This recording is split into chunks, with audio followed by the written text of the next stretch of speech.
My name is Christina Strassfield, and I'm the Executive Director of the Southampton Arts Center. On behalf of our board and staff, I'd like to welcome you. I want to thank Jackie LaFaro, the founder and Executive Director of DocFest, who put this informative and insightful program together. We're honored to have with us two exceptional women, Georgette Grier-Key and Renee V.H, who had the vision and the perseverance to secure a place in history for SANS, three communities comprised of Sag Harbor Hills, Azurest, and Nineveh. Each community has its own president and association representing homeowners and their rights. Good afternoon, everyone. How are you? Thank you so much for being here. So my name, I'm going to put my timer on too.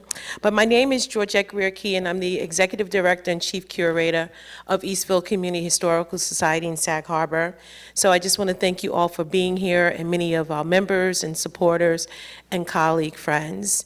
And a special thank you to, of course, Christina and Jackie for having us here to be a part of this wonderful conversation. So we'll get right into it. Eastville is a part of Sag Harbor, and it's east of the village. And this community, the first time you see it develop is in 1830 on the 1830 census. And part of that community lived and thrived together, and it's comprised of African American, indigenous, and European immigrants, something in common with San Juan Hill. And so that, when we think about that relationship between the community, but it's not just the community, it's the people, it's what they develop and make together. So what we stand for is that whole ecosystem, right? Anyone knows ecosystems, it takes a lot to actually make them grow, thrive, and work together, right? And so if you pluck out any element of that ecosystem, it no longer exists. And so for Eastville, which was established in 1981 as a result of being left out of the proposed Sag Harbor Historic District. I always say on my tour, where do you think that the lines were drawn or stopped? And it's always a block before Eastville Avenue, where is our historic St. David AME Zion Church on its original footprint. So we like to say that because all of the other churches have been moved. So it's really a very special church that was a part of the Underground Railroad. And so we wanted to be included in the Sag Harbor Historic District. And so we, from the 70s, right, when they started this process, to the 80s where they left us out, we formed, and we still continue to have preservation in our mission. And preservation to preserve the history, the places and structures of the Eastville community. And I think it's important to understand when we talk about preservation, we have to also dismantle the traditional frameworks that existed. Because of course, if you go outside, you see all the statues, the arabesques, and all of the traditional things of architecture. And many of the buildings that were in the Eastville community, people didn't think that they had any significance. Right? And so preservation is just not about the physical structure that may look wonderful, big, large, Greek revival, all of these terms we come to love. But if you look at the ordinance of any historic district, it says cultural or architectural. And so we know that there were a lot of cultural significance within that community. One, the African American whalers that were there. Two, the women that maintained and controlled the community while the men were out on the whaling vessels, right? And so we have so many different stories about that. What about the indigenous population, the Montaukett, that were pushed out of Montauk? Well, guess what? They settled in Eastville. So we have a lot of history talking about the indigenous relationship, both Montaukett and Shinnecock, right there in Eastville Avenue, and some of the families are still there today. And then that relationship that they built. One of the things that we like to pride ourselves is our tagline is linking three cultures. And we talk about that because we have in our collection, we have tintypes, we have album cards, and if anyone knows anything about tintypes, these were photographs that were done on a very thin sheet of metal, of tin, and it was a resin. And so much like we have the Polaroids that you would give away, it's like a one-off, it's no duplicate like we have now on our phones. And so when we found various albums in these houses that were being left and possibly torn down, we found all three populations. So that means I gave my neighbor a picture of me, she gave me a picture of her children and her family. And so you saw all three populations represented in these books. And so that is part of our collection. And not even just there, if we go to the St. David AME Zion Church, you also see all three populations built that church. And that money came from the whaling, the funds that they raised from the whaling. And so they built the St. David AME Zion Church. And then if you go down a little bit further, we have the St. David AME Zion Cemetery, which is the first integrated cemetery. All of the other cemeteries in Sag Harbor are in, they were segregated. And so we see that. So just talking about, we can go from enslavement, when we see that a lot of the people that came to Sag Harbor come directly from Sylvester Manor on Shelter Island. We see that. We see migration patterns from people that came from Virginia and the South. And so we have such a great history, and we wanted to preserve that, not just the structures that they built. And so when we continue to advocate for ourselves and say we want to be included in this historic district.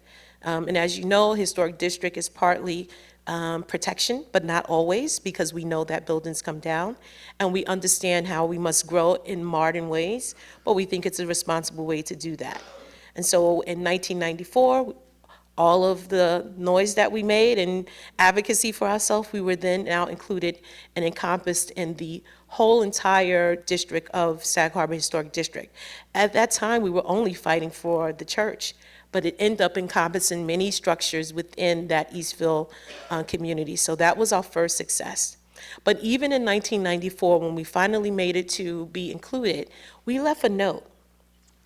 And that note is where Renee comes in, because that note in 1994 said, we want you to pay attention to the developments. And those developments are important for so many different reasons. But one of the ones that I like to point out is, as I'm not that young anymore, but I used to be able to say, I'm a young person trying to pay off my first house. Could you imagine that we have people in the 40s, and even before that in the 20s, we see that people were coming to Sag Harbor for respite, having their second home. Could you imagine? Around the Depression time, they're coming and purchasing land so they can have a second home for leisure to go to the beach, right? They're coming here before, there is the 1968 Act, to protect them for fair housing and all of these different things. So they're coming during that time. And also, I like to say, we had a very strong presence of the KKK here on the East End and on Long Island. And so they were coming before there was even a 495. Could you imagine? Coming all the way from the city, right? Driving all the roads, the main streets that, you have to deal with traffic. So the tenacity and resiliency of, not just the people who came later on to develop the historic African-American communities that we know, but even before that, it is because of Eastville, and Eastville being a welcoming place for visitors to come, much like the Green Book. How many have heard of the Green Book before? Raise your hand. Okay, so you know. And so the Green Book was really important because it was a book of vacations, stops, gas stations that it was safe to go to, places where it was safe to get food for African Americans. And so when you understand the Green Book, and Eastville was a part of that, that's what made people be attracted to come to Sag Harbor, because it was welcoming. And so even within the Eastville community, especially on Liberty Street and on Hampton Street, 112, what is it, 114, I'm going up the island, 114, Ivy Cottage was on 114. Ivy Cottage was a house that was considered to be rooming house, but now we call them B&Bs, right? And also on Liberty Street, many people rented their houses and rented those houses while they were building their houses in the development. So we have a love relationship with the Sands community, and so we wanted to make sure that that community will be preserved, and not just the preserving of the community, but of the people that live there. And so the process that we took was historic designation. And we won a historic designation, and we did achieve that, thankfully, to Renee and all of the work of our committee. and to many of our supporters here that are part of the Sag Harbor organization. And so we only have a few minutes, but I can tell you, it was not as easy as I'm saying it now. Many hours, 3 years, fussing and fighting. Like Renee used to say, the McCoys and the Hatfields and McCoys, you know, there was some stuff going on. So it wasn't as clear and cut, but we persevered and we achieved the highest level of designation in the nation in terms of being on the National Register. So thank you very much. And I'll turn it over to Renee. Okay, so we'll be a little talking back and forth. I definitely defer to Georgette. She has a wealth of information. I've been in the Sands area around 23 years or so I'm considered a neophyte, right? Because many of the people who are there have gone back, they go back like 4 generations, okay? So let me just paint the scene a little bit. She painted the scene for Eastville, and she touched on how our area kind of came about. Because many of the people, not many, some of the people who first came to Eastville to go to the Ivy Cottage, et cetera, noticed that there was some virgin land. So let's also paint the picture of what was available to African Americans. While you may have had means, no bank would deal with you. No bank would give you a mortgage, was not allowed. If you were a GI, you couldn't take advantage of the GI Bill to get a mortgage to go. So it was really very difficult to get a home. Okay, that's number 1. 2, even if you had the means, you were redlined out of areas. There were covenants that prevented African Americans from residing there. Levittown was one of those that had, even though it was there for the GI Bill, it explicitly excluded African Americans in their covenant, okay? So that's here. I should also just mention, by the way, across the whole United States, African Americans were having problems getting resort area or places to have respite. There were more than 100 of them around the country. Today, there's less than a dozen. Sands, or the Sag Harbor area, is one of the last areas that existed. But let me just also go back. So Eastville was there. People who visited Eastville, they went to Ivy Cottage, they noticed the virgin land. They also said, there must be something that we can do. And 2 sisters noticed the area that was adjacent, literally across the street from Eastville, spoke with the developers there. There was somebody who owned, they weren't developers, they were owners. It was also during the time, again, post-Depression. Money was tight within the Sag Harbor area. If you guys have family that goes back, they know it was really very tight post-war. And they said, you know, we can help develop this. We have people who have cash, and we're looking for land and lots. You know, is there something that we can work out as a deal? And they did. So in 1947, Azurest started, and working with they had an Azurest syndicate, and they were able to organize, because these are college graduates. The 2 sisters went to Ivy League colleges, very educated. One was an architect, one of the first African-American female architects in the United States. And they basically mapped out a planned community, no different than Levittown.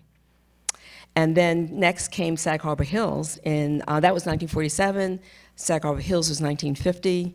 And Nineveh Beach, and I have to add Beach because they want to make sure it's not just Nineveh, but Nineveh Beach was added 2 years later in 1952. And then later on incorporated, et cetera, et cetera. But there were also 2 other subdivisions across the street on 114.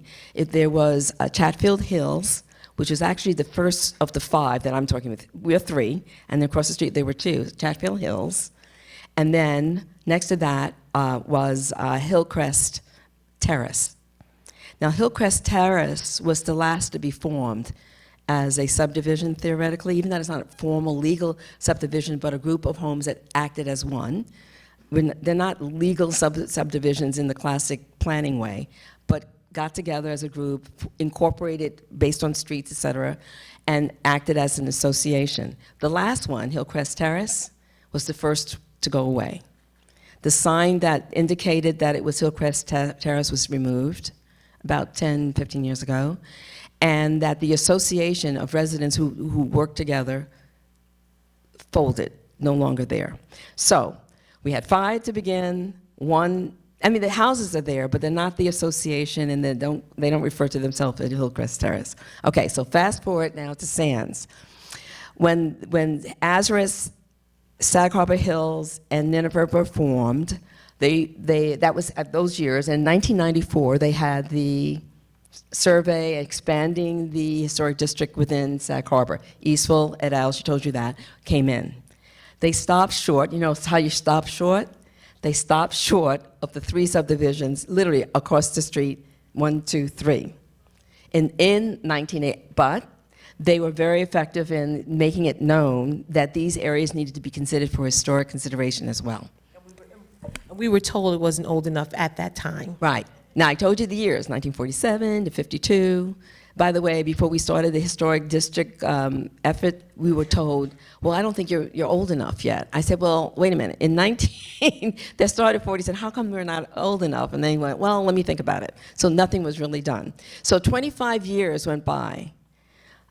No residents, no village, no national, no anyone looked at it to come back. And then something was happening within the area. Again, I'm a neophyte, and I came in, I said, gee, something is happening here. A lot of people are coming in, and they're very interested. And it was also, to be fair, I'm going to also mention, they're not here. I don't know if anyone's here from Safe Sag Harbor, but I know they also were aware of the fact that developers were really eyeing the neighborhoods because of the pricing and also the availability of properties that come in. And they had visions of development, and many did buy, and many did develop. And we were now faced with McMansions, et cetera. So I, at that time, knew her, and I said, you know, what are we going to do about this? This is like the character and scale are changing, and those who are active with local government and the preservation know that you're supposed to protect scale and character. I said, well, they're not protecting our scale and character. How does that happen? The average size of the houses were like 1,500 square feet, and now, before the ARB, they were entertaining homes that were going to be 8,000 feet, one house. You know, 8 bedrooms, et cetera, you know, 8 bathrooms, et cetera. How could this be legitimately considered and not concerned about scale and character? Well, it was allowable at that time. I said, well, I went to the ARB chair, and I said, well, you know, this is ridiculous. I mean, should be, I'm not saying it has to be 1,500 square feet, but why can it be allowed to go there? And I was told, you're not historic. It's not important, as important. We don't need to take as close attention to those, you know, to those types of houses, et cetera. I said, so what do I do? Well, if you think it's so important, you need to make it a historic district. Good luck at that. That's the wrong thing to say to me. Because, you know, I do persevere. You know, we just built that way. And I said, okay, well, I'll find out more. This is not my first language at all. I'm a businesswoman, ran businesses, and I'm like, what am I going to do? I just want to live here in peace with community. But I knew why I came there. I came to that area because of the sense of community. I came there for the sense of family, even though they weren't my blood relatives per se. You felt at home. And just think about it. All of us have this. Think about when you were young and there were neighbors. You could talk to that person. That person, if your parents weren't around, talked to you if you weren't doing the right thing at the right time. Or you're locked out of something, well, they all kind of gather and help you, or your car's out. Well, let's see what we can do. You know that feeling of neighborhood and community? That's what we had.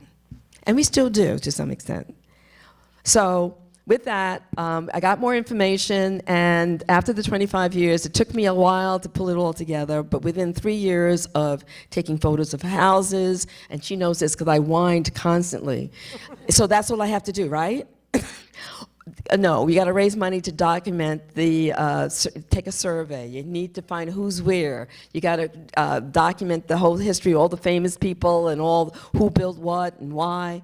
And we did that. And I would say, that's it? And they said, no, you got to do more. And so for 3 years, we did more and more and more. And as it turned out, it worked. And we, even up to the day of the decision, there was pushback where someone said to me, if you ever do this, I will shut this down. You'll never get, it was a developer, you'll never get state. And I want you to sign a document that you won't do X, Y, or Z ever. And if you do, you know, we'll come back after you. Truth, okay? That's the wrong thing to say to me, too. Okay?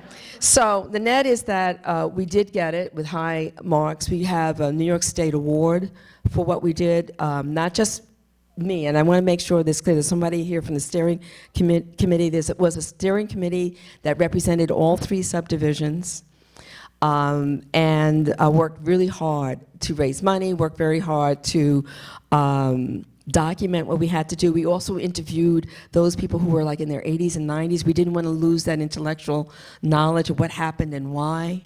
Why did they come? What did it feel like? Is it the same today? What are your fears? So we have that all on tape.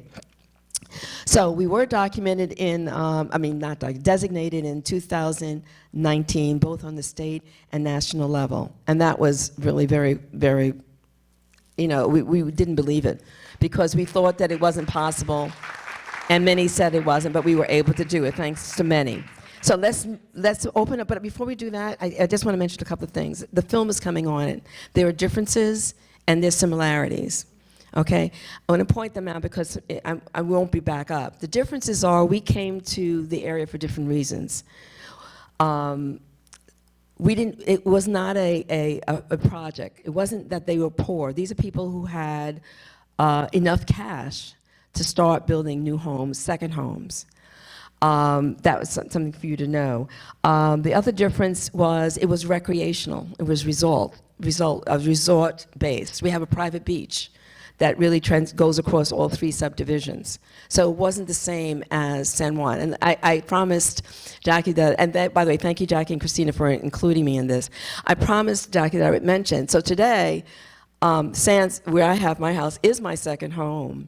And not to say that as important at this point, my apartment in the city overlooks where San Juan Hill was. So this is kind of close to my heart, and I wasn't planning. So I remember when it was happening. I have an MBA, but I have a grad degree from Fordham, and I remember passing it. So it's very close to my heart in terms of what can happen. And I just want to leave you with a couple of thoughts. If you dilute a community, you lose a sense of belonging.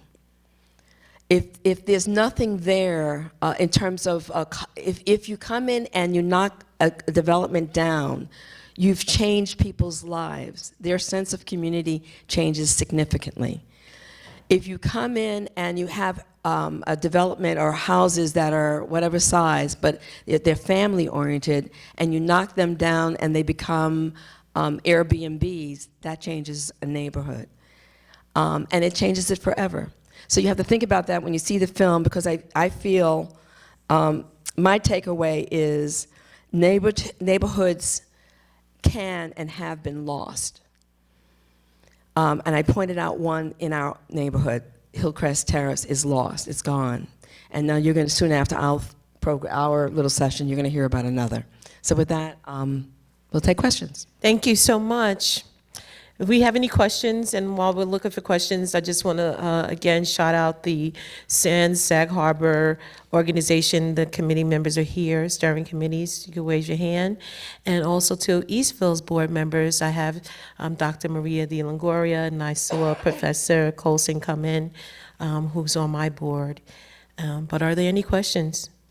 Oh, there's a question over here. Right up here. They wanted to be on the mic. I was just wondering the origin of the names of the communities. Yeah. You mean the 3 in Sands, or? Yes. Okay, there is, and I let me give you, the acronym is an acronym. It was done Sands was just done to make it easy to talk about it, but actually the order was Azurest was first, Azurest, and they have more name to it, but Azurest was the first subdivision. Then there was Sag Harbor Hills, and the last one is Nineveh Beach. Nineveh Beach, not spelled the biblical way with an A, not an E at the end. No, I think maybe they may, and I'd have to defer to someone who's been there longer on that one. I'm sure it was biblically somehow based, but it's not spelled the same. So, hello, I can speak to Azurest. It is as you rest by the sea. And so this was Azurest North, and there is an Azurest South that the Richards, The architect, Meredith. Meredith, yes, that she also was involved with the development down there. And a lot of her papers are actually at Virginia State University in their archives. Virginia State has her paperwork. I actually have a couple of papers that they sent me just in our work, again, to substantiate why it was important to designate us. Yeah. Questions in the back? Well, you know, it's just important to think about, these were planned communities, and I think people don't realize that. And the work that we had to do, there was a similar community in Albany, because these were sometimes bungalows. Like, nobody needed 7,000 square feet. They were coming to go to the beach, right? They were coming to be with their neighbors. So there's so many nuances. Yes, in the back? I grew up in Noyak in the 50s, and into the early 60s. My family is in Noyak for a couple of generations. Before that, I had no idea that those neighborhoods existed until I read the novel about it. And I'm curious what the relationship was between those communities and the town of Sag Harbor. Was it an active discussion, ongoing relationship, or was it basically ignored and sort of set off to the side as a kind of ethnic or racial ghetto? Well, I'll say this, you know, one thing about those communities in relationship with the village of Sag Harbor, it definitely funded the village, because that was a lot of tax dollars going into the village. Most of the people who live there, they, you know, it's just like anyone else. You're comfortable with your doctors back in the city. You're voting in the city, you know. So I think that when people came to those communities, it was more of a connection between those committees. There were social networks also that developed. You know, Renee said that 4 generations, but I know people that are 7 generations, and all 3 of the tiers of, you know, grandchildren, you know, they all grew up with the same family members. So the developments themselves, they had a lot of connectivity. I do think that in terms of not recognizing that there was of something value there from the standpoint of the structures of ARB, and that really are supposed to do every 5 years, they're supposed to do an inventory of what is there, what do we preserve, and that didn't happen. And that doesn't happen in most communities. But the fact that some of these houses didn't look like the traditional, they thought nothing was there, but we knew that something was there. And we found a similar community that we had to do a comparison to. I would add this. So when they came with the cash, they hired construction people and plumbers and electricians. And I recall Schiavone actually said, I put in a lot of the plumbing, I think he said, in many of the houses. I said, did you initial any of them? Because that would be worth a lot of money today. He doesn't remember that, but he did that. And I know that my builder who helped, because we put a second level on, did a lot of, it was, you know, terrific people who were like almost like extended family themselves. So there is a lot of interaction between the neighborhoods. And by the way, we pay full taxes as though our kids went to school there. But none of our kids did. Our kids were sometimes in private school in New York or public school in New York, but we paid our taxes like everyone else. So yes, there's a relationship with the village. They have our taxes, but also many have been involved with local government and the school system too, because there are some who were teachers, et cetera, and lived there and actually did participate with the Board of Ed, et cetera. Yeah, and we do see that a lot of, you know, most people want to retire and go to Florida. Well, we have some people that have retired in the developments and thriving and a part integral. Some people were on the, you know, the library board. You know, so we have really active community there. Right, and I lost my thought, but I know that, I know, we interviewed those who were like 80 and 90 years old, who were there pretty young and a long time ago, and they talked about the relationship with the village. It wasn't close, but it wasn't apart either. They would go in town and buy food and things for the household, so they were very supportive to the village at a time that the village really needed financial velocity in terms of buying things and stuff because it was post-war. Okay? Yeah. We have time for like maybe one or question, Jackie, one question or no? One. He has the mic. Whoever has the mic. He has the mic? He has. Chatfield Hills is still there. The physical buildings are still there. It's just Hillcrest Terrace's sign is gone and the association is defunct. Chatfield Hills has as an association, the sign is still there. What I understand when someone spoke to me once about this, because she was calling me about how's it going in Sands, the newer residents who come in, more newbie than I am, like they were there the last 5 years or so, are not necessarily participating in the association. They may give whatever the dues are to pay for new flowers, et cetera, but that sense of community that I talked about is not the same. So they don't come. So you may have, and if you're, all of us are in some kind of organization or not-for-profit thing, and there's like 5 people who do all the work. Well, I think it may be one of those kind of situations there, but it doesn't mean that it's not an active association. Yeah. Thank you so much.